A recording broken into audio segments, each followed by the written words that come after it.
حفظ محیط زیست به فعالیت درست انسان‌ها وابستگی زیاد دارد.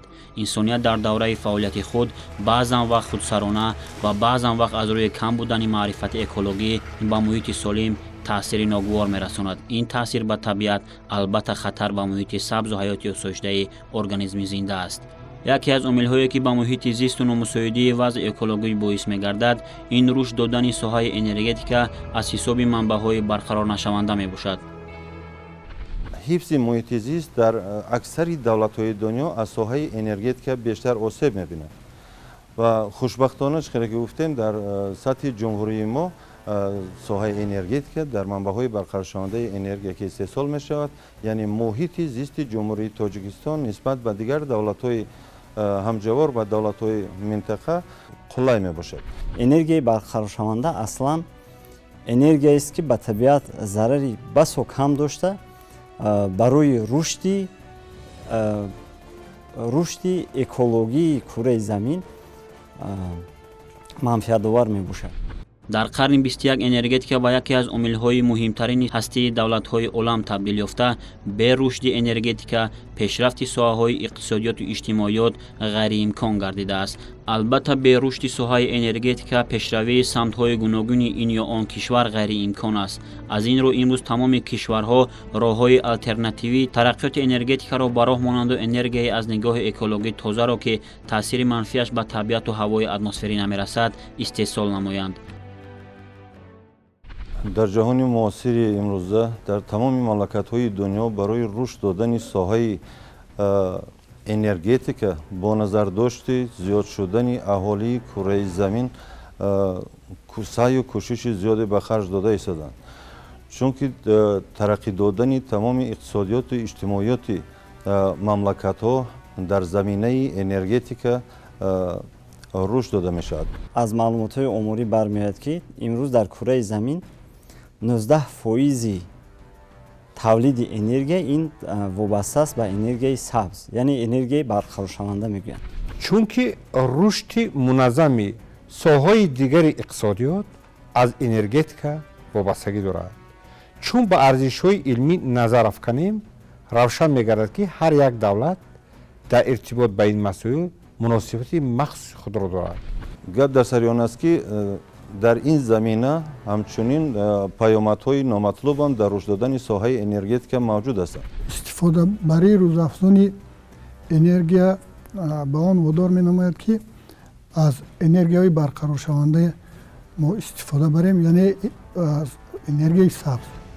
در مجموع سال به سال استفاده برای انرژی زیاد شده است، خصوصا استفاده برای از انرژی های معمول که در اساس سوخته استفاده بردن انگیش سنگ، نفت، گاز استحصال می شود.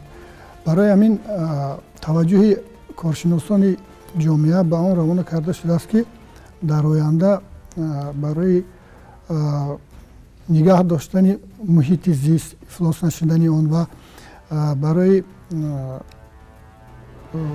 استفاده از انرژی که برقرار میشن به این ساحه توجه مخصوص ظاهر نموده مبلغ گذاری و سرمایه گذاری ها را برای لایحه هایی که از منبع برقرار شونده انرژی استحصال میشن زیاد نمایند. در قطار دیگر کشورهای پیشرفت سیاره یکی از هدفهای اساسی جمهوری تاجیکستان رشد ساحه انرژتیک یعنی استحصال انرژی سبز می باشد. مورد ذکر است که بانک جهانی ریتینگ کشورهای جهان را از روی فایز استحصال نیروی برق از سرچشمه‌های برقرار شونده انرژی نشر نمود که تاجیکستان در آن مقام ششم را کسب کرده است. زینه اول را آلبانیا و پرتغال اشغال کردند که در آنها نیروی برق 100% از سرچشمه برقرار شونده انرژی استحصال می شود. با پنجگانه کشورهای پیشرفت در این ریتینگ همچنین ایسلندیا 99 از 198%، موزامبیک 99 از 186% و زامبیا باشد 99 از 170% نیز داخل شدند. در زینه بعدی تاجیکستان جایگیر شده است که مطابق معلومات ذکر شده دوام سالهای 2011-2015 در این کشور 99 از 156% نیروی برق از سرچشمه‌های برقرار شونده انرژی استحصال شده است. тавре маълум гашт, тоҷикистон дар самти истеҳсоли энергияи сабз кишвари пешрафт буда кӯшиш дорад, ки дар ин ҷода ва ҳалли мушкилоти ҷойдошта андешаҳои судманд пешниҳод созад. аз ҳама энергияи сабзе ки фарз кардем дар тамоми ҳуҷҷатҳои созмони милали муттаҳид қайд шудааст, ин энергия гидроэнергия мебошад, ки дар ҳоли ҳозир ҳамагӣ 15% барориш ё ин ки тавлиди энергияро дар бар мегирад, ё ин ки 3% талаботи инсониро қонеъ мегардонад. имрӯз ҷумҳурии тоҷикистон дар арсаи байналмилалӣ яке аз кишварҳои татбиқкунандаи иқтисодиёти сабз ба шумор рафта, аз лиҳози истеҳсоли нерӯи барқи экологии тоза дар ҷаҳон ҷойи шашумро ишғол менамояд. ва чӣ тавре ки ҳамагон медонем, захираҳои гидроэнергетикии мо зиёда аз 527 миллиард киловатт-соатро ташкил медиҳад ва имрӯз аз тамоми ҳаҷми истеҳсолшудаи нерӯи барқе ки дар Тоҷикистон тавлид меёбад, зиёда аз 98%-аш ба истеҳсоли нерӯи барқи обӣ рост меёбад. ва аз ин лиҳоз мо ба боварии комил гуфта метавонем, ки имрӯз Тоҷикистон дар масъалаи тавлиди нерӯи барқи аз ҷиҳати экологии тоза дар соири кишварҳои олам ҷойи наймонро ишғол менамояд. хушбахтона дар ҷумҳурии Тоҷикистон манбаъҳои барқароршавандаи энергия ниҳоят зиёданд ва энергие ки дар ҳудуди ҷумҳурии Тоҷикистон истеҳсол мешавад зиёда аз 98% нерӯгоҳҳои обии барқӣ, яъне дар манбаъҳои энергетикӣ истеҳсол мешавад ва ин энергия аз нигоҳи экологӣ тоза аст ва беистифодаи сарватҳои табиӣ, яъне захираҳои табиӣ, канданиҳои табиӣ истифода мешавад. яъне энергияи барқе ки дар ҷумҳурии мо асосан ба тавассути нерӯгоҳи барқии обӣ яъне истеҳсол мешавад, ин энергияи барқи аз ҷиҳати экологӣ тоза мебошад. яъне ки ин ба атмосфера мо яъне ки ягон зарари ҷиддии худро намерасонад. рушди соҳаи энергетика ва истеҳсоли энергия аз нигоҳи экологии тоза метавонад дар пешгирии ҳодисаҳои ногувори табиат мусоидат намояд. Дар сурати пурра истифодаву истеҳсоли нерӯи сабз ва даст кашидан аз истеҳсоли энергия аз дигар манбаъҳо ба монанди сӯзишвориҳои сахт метавонад дар таъсири тағйирёбии глобалии сайёра, ки яке аз проблемаҳои асосии ҳалталаби аҳли башар гардидааст, ҳиссагузор буд. ки яке аз омилҳои гармшавии иқлим, яке аз омилҳои ифлосшавии ҳавои атмосфера ин рушди соҳаи энергетика аст. агар миқдори гази карбонат 150 сол пеш тақрибан 0.26% ташкил медиҳад, ҳоло он ба 0.3% расидааст. яъне зиёдшавии 0.4% гази карбонат боиси таназзулёбии ҳавои атмосфера дар тамоми сайёра гаштааст. ҳозир олимон равандҳои таназзулёбии табиатро аз истеҳсоли барзиёди гази карбонат дар ҳавои атмосфера баён менамояд. ва аз ҳамин нуқтаи назар олимон бар он назаранд, ки бештар кишварҳои тараққикарда ҳозир аз истеҳсоли нерӯҳои ҳароратӣ даст кашида ба истеҳсоли рушди соҳаи энергетикашонро танҳо ба туфайли соҳаи гидроэнергетика баромода истоданд. давлатҳои дунё барои истеҳсоли энергия миқдори зиёди сӯзишворӣ сарф мекунанд, ки ин дар навбати худ ба ифлос кардани ҳавои атмосфера, ифлос кардани муҳити зист ва гармшавии иқлим оварда расонида истодааст. ва имрӯз ҷомеаи ҷаҳонӣ аз ин падида, аз ин омил бисёр нигарониам доранд ва роҳҳои кам кардани таъсир ба ҳавои атмосфера ва истеҳсоли энергия аз нигоҳи экологии тозаро ҷустуҷӯ менамояд. бисёр давлатҳои дунё истеҳсоли нерӯи барқ бар роҳҳои гуногун ба воситаҳои гуногун ба роҳ монда шудаанд ва истихроҷи гази карбон муҳити зистро чӣ хеле ки мо медонем бисёр олуда месозад ва аз ин лиҳоз он захираҳои гидроэнергетикии ки ҷумҳурии Тоҷикистон доро аст ба мо имконият медиҳад, ки ҳарчи бештар ин захираҳоро истифода бурда дар оянда боз ҳам зиёдтар истеҳсоли нерӯи барқи аз ҷиҳати экологии тозаро дар ҷумҳурӣ ба роҳ монем.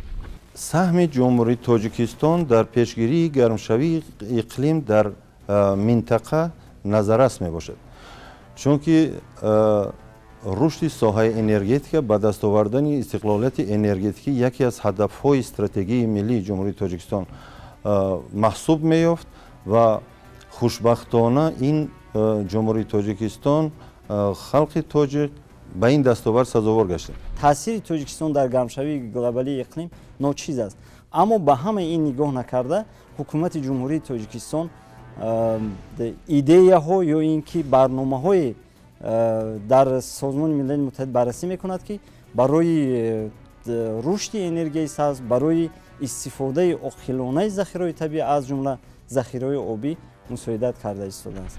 чуноне ки болотар қайд намудем, истифода аз энергияи сабз метавонад гармшавии иқлимро барҳам диҳад ва дар маҷмӯъ метавонад сайёраи моро аз хатарҳои зиёд эмин нигоҳ дорад. ва хушбахтона тоҷикистон ки вобаста ба мавқеи географияш барои рушди ин соҳа имкониятҳои мусоид дорад, моро лозим аст ки ҳамчун кишвари тавлидкунандаи энергияи сабз барои тамоми минтақа муносибати махсуси эҷодкорон намоем, то ин ки тавонем ба то ҳам энергияи иқтисодиёти сабзро ҳам бигем иқтисоди сабзро баромонем, ҳам тавонем дар таҳқими истиқрори сулҳ нақши муассирро ба воситаи рушди соҳаи энергетикамон дар минтақа ба даст орем. масъалаи экологии ҷумҳурии тоҷикистон назар афканем, имрӯз ҷумҳурии тоҷикистон дар масъалаҳои энергияи сабз пешсаф мебошад. яъне чӣ тавре ки асосгузори сулҳу ваҳдати миллӣ пешвои миллат муҳтарам эмомаи раҳмон қайд карданд дар паёми худ. имрӯз тоҷикистон дар истифодаи энергияи сабз яке аз кишварҳои пешсаф мебошад. нерӯи асосии энергетикаи тоҷикистонро нерӯгоҳҳои барқии обӣ истеҳсол мекунанд. ҳаҷми умумии муайяншудаи иқтидори нерӯгоҳҳои барқии обӣ 4070 мегаватт аст. тоҷикистон дорои захираҳои ғании гидроэнергетикӣ мебошад. ҳаҷми умумии захираҳои гидроэнергетикӣ 527 миллиард киловаттсоатро ташкил медиҳад. дар тоҷикистон ҳоло чунин нерӯгоҳҳои барқии обӣ амал мекунанд: нерӯгоҳи барқии обии норак, нерӯгоҳи барқии обии Бойғозӣ, нерӯгоҳи барқии обии Сангтуда-1, нерӯгоҳи барқии обии Сарбанд, нерӯгоҳи барқии обии Шаршара, нерӯгоҳи барқии обии Марказӣ, нерӯгоҳи барқии обии Қайрухум, силсилаи нерӯгоҳи барқии обии Варзоб-1, Варзоб-2 ва Варзоб-3, нерӯгоҳи барқии Помир-1, нерӯгоҳи барқии обии Роғун. ба ақидаи М. Ливович ҳамасола иқтидори гирнгии Тоҷикистон ба 144 миллиард киловаттсоат баробар мебошад. ба ақидаи муҳандиси тоҷик Беюнусов ин нишон дод тақрибан 296 миллиард киловаттсоатро ҳамасола ташкил медиҳад. тадқиқотҳои олимони як зумра олимон нишон дод ки дар Тоҷикистон ҳамасола иқтидори гирнгии Тоҷикистон бештар аз 300 миллиард киловаттсоат баробар мебошад. Зия Пирогова бошад барон аст ки ҳамасола дар риёи Тоҷикистон имкони истеҳсоли 500 миллиард киловаттсоат энергияро дорад. тибқи нишондоди атласи ҷаҳонии гидроэнергетикӣ иқтидори гирнгии Тоҷикистон ҳарҳол 527 миллиард киловаттсоат муқаррар карда шудааст. имрӯз агар мо муқоиса кунем, ҷумҳурии тоҷикистон аз энергияи сабз ба таври васеъ истифода мебарад. яъне иқтидори энергияи сабз дар ҷумҳурии тоҷикистон 527 миллиард киловаттсоат дар як сол ташкил мекунад ва ин ҳоло дар ҳоли ҳозир ба таври умумӣ, яъне то 100% истифода бурда нашуда истодааст. ҳукумати ҷумҳурии тоҷикистон дар давраи истиқлолият барои рушд додани энергияи сабз чораҷӯиҳои зиёде карданд. қарори ҳукумати ҷумҳурии тоҷикистон дар бораи азхудкунии манбаъҳои энергия, манбаъҳои барқароршавандаи энергия ва сохтмони нерӯгоҳҳои обии барқии хурд барои солҳои 2016-2020 қабул гардида буд, ки дар асоси ин нерӯгоҳҳои обии барқии хурди зиёде дар минтақаҳои кӯҳистони ҷумҳурӣ вобаста ба шароити иқлимӣ сохта шуданд, ки талаботи имрӯзаи мардумро қонеъ гардонда истоданд. ба назар мерасад ки аз рӯи имкониятҳои доштаашон аксар кишварҳо имрӯз барои истеҳсоли энергия аз нигоҳи экологии тоза аз нерӯгоҳҳои бодиву офтобӣ истифода мебаранд, вале истеҳсоли энергияи ин манбаъҳо талаботи онҳоро қонеъ намесозад. дар аксари давлатҳо барои истеҳсоли энергия аз нигоҳи экологӣ тоза манбаъҳои барқароршавандаи энергия аз ҷумла энергияи бодӣ ва энергияи аз ҳисоби нурҳои офтоб истеҳсолшавандаро аз рӯи имкониятҳои худ ба роҳ мемонанд, ки инҳо на он қадар миқдори зиёди энергия истеҳсол мешавад дар ин аз рӯи имкониятҳошон ва аз рӯи имкониятҳои мавҷуда иқтидоре ки дар нерӯгоҳҳои обӣ барқӣ истеҳсол карда мешавад, дар дигар манбаъҳои барқароршавандаи энергия ин қадар иқтидор истеҳсол кардан ғайриимкон аст. дар ҷумҳурии тоҷикистон манбаи асосии истеҳсоли энергия ин манбаъҳои барқароршаванда аст, ки энергияи сабзе аз нигоҳи экологӣ тозаро истеҳсол мекунад. таҳкурсии асосии бахши энергетикаи ҷумҳурии тоҷикистон аз нерӯгоҳҳои барқии обӣ иборат мебошад, ки истеҳсоли 98% нерӯи барқро дар кишвар аз манбаи барқароршавандаи тавлиди энергия таъмин менамояд. тавре гуфтем, аз рӯи фоизи истеҳсоли энергияи сабз тоҷикистон дар қатори 6 кишвари пешсафи сайёра қарор дорад ва захираҳои умумии гидроэнергетикии он дар ҷаҳон яке аз бузургтаринҳо ба шумор меравад. ин захираҳо имкони истеҳсоли солона то 527 миллиард киловатт-соат нерӯи барқи аз лиҳози экологӣ тозаро медиҳанд. имрӯз боиси хушнудӣ аст, ки тоҷикистон аз ҷиҳати истеҳсоли энергияи бигӯем аз нуқтаи назари экологӣ дар ҷаҳон яке аз ҷойҳои намоёнро ишғол мекунад. 98% энергия дар тоҷикистон феълан истеҳсол мешавад аз истеҳсоли соҳаи генетика баромада шудааст ва ин омил ба мо имкон медиҳад, ки бигӯем, ки иқтисодии тоҷикистон дар заминаи иқтисоди сабз, энергияи сабз ва иқтисоди сабз пеш ва густариш ёфта истодааст. президенти мамлакат муҳтарам эмомалӣ раҳмон дар паёми навбатиашон ба маҷлиси олӣ дар бобати истеҳсоли энергияи сабз ва кам кардани газҳои карбондор ба ҳавои атмосфера суханронӣ намуданд ва мо ҳамагон медонанд, ки ҳукумати ҷумҳурии тоҷикистон дар сатҳи байналмилалӣ дар ҳалли мушкилотҳои экологӣ пешсаф аст ва ҳама вақт кӯшиш карда истода ва tashabbusҳои нав ба нав пешниҳод карда истодааст ва ҷомеаи ҷаҳонӣ ҳам созмони милали муттаҳид ин tashabbusҳоро давра ба давра дастгирӣ намуда истоданд ва дар доираи ин tashabbusҳо чӣ қадар чорабиниҳои байналмилалӣ сатҳи байналмилалӣ гузаронида мешавад, ки барои ҳалли ин мушкилот дар сатҳи сайёра таъсири мусбӣ хоҳад гузошт. энергияи традитсионие ки тоҷикистон бештар истифода мебарад, ин дар нақлиёт мебошад, яъне ба таври сӯзишвориҳои бензин, газ ва ғайра мебошад. танҳо дар ин соҳа ба таври васеъ энергияи яъне ғайри энергияи сабз истифода бурда мешавад. истеҳсолу ба роҳ мондани истифодаи энергияи аз манбаъҳои барқароршаванда албатта таъсири ногувори худро ба муҳити зисту табиат мерасонад.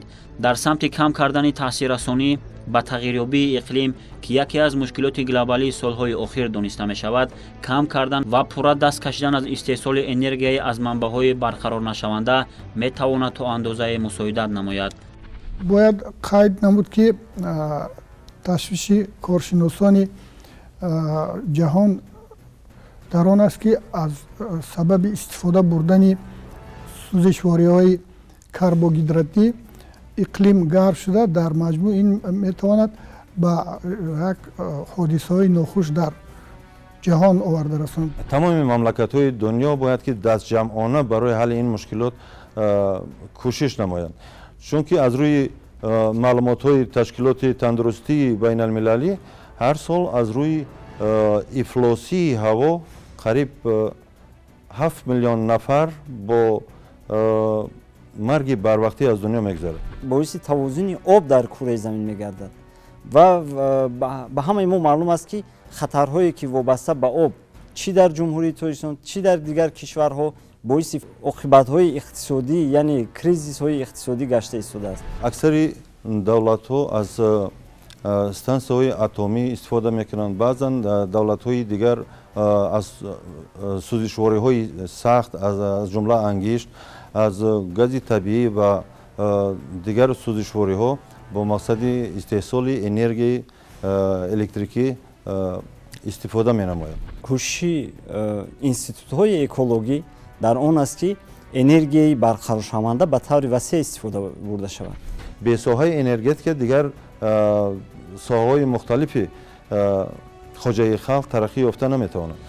از این خاطر ساحه انرژتیک را در برابر رشد دادن باید راه‌های آلترناتیوی استحصال انرژی باید جستجو شود، چون که خیلی که گفتیم انرژی از یک لحاظ برای ترقیات، برای بلند برداشتن اقتصادیات، برای بهتر نمودن سطح اجتماعیات مردم کمک کند، از لحاظ دیگر با محیط زیست تاثیر منفی میرساند، با هوای اتمسفر تاثیر منفی میرساند. یعنی که ما باید درباره امنیت اکولوژی اهالی هم اندیشه داشته باشیم. از این خاطر رشد انرژی سبز این میتواند هم برای تامین امنیت اکولوژی اهالی مساعدت کند و هم برای تشکیل جایهای کاری، یعنی پیشرفت صنعت مساعدت کند. سطح و صفت استحصال نیروی برق امروز در جمهوری تاجیکستان میتوان با باوری کامل گفت که به طور قناعت بخش ارزیابی خواهد شد، زیرا که قریب 98% برق استحصال شونده جمهوری این منسوب است به استحصال انرژی سبز. این هم باشد تمام آن نیروگاه‌های برقی آبی که برقی از جهت اکولوژی تازه را استحصال می‌نمایند تاثیر مثبت خود را به سیستم اکولوژی جمهوری و منطقه آسیای مرکزی خواهند رساند. خوشبختانه حکومت جمهوری تاجیکستان با در نظر داشت ماهیت عمیق این مسئله گلوبالی چاره‌ها اندیشیده ایستاده است که استحصال انرژی سبز و تأمین اهالی قلمرو کشور با انرژی از نگاه اکولوژی تازه یکی از تدبیرهای سودمند در این سمت میباشد. همچنین با انتقال انرژی سبز استحصال نموده تاجیکستان با همسایه کشورها نیز میتواند تاثیر مثبت در سمت کاهش یابی حادثه‌های طبیعی، خصوصا افلاس شوی هوا از گازهای گلخانه‌ای و تغییریابی با سرعت اقلیم تاثیرگذار باشد. چون ما میدانیم که خط انتقال نیروی برق که 3000 امروز ساختمانش ادامه دارد و توسط این خط انتقال اگر ما انرژی از نگاه اکولوژی تازه به دولت‌های منطقه انتقال دهیم، در این صورت آنها از استفاده سودجویی‌هایی که به محیط زیست تاثیر منفی میرسانند دست میکشند و یعنی این در پیشرفت اقتصادیات سبز هم یک تاثیری نظرش خواهد گذاشت. طبق نشاندادهای علما بگیم محض به طفل نیروگاه روغن امکان میدهد که همسا 4 میلیون تن از سوزش‌های شرطی صرفه گردد. یعنی چقدر ما گازهای کربن در آواز گیدروانرژیک که عامل کم پرتوتن گاز گلخانه‌ای در هوای اتمسفر میگردد. بنا توجه علمان ساحه گوناگون رو به خود این رشد ساحه انرژی به خود جلب نموده است. کشور ما اگرچه امروز در قطار 6 دولت استحصال کننده انرژی سبز قرار دارد، بعدی با استفاده قرار دادن بزرگترین نیروگاه آبی کشور، نیروگاه آبی برقی روغن میتواند در جای دوم یا سوم قرار گیرد که در این صورت استحصال انرژی جمهوری تاجیکستان پورا انرژی از نگاه اکولوژی تازه میگردد. باید گفت که در زمینه استفاده انرژی سبز هر یک مملکت میتواند به اقتصاد سبز نائل گردد. در زمینه رشد انرژتیک سبز یعنی اقتصادیات سبز هم رشد می‌یابد و این برای پیشگیری عاقبت‌های نامطلوب گرمشوی اقلیم تاثیری حتما مثبت می‌رساند.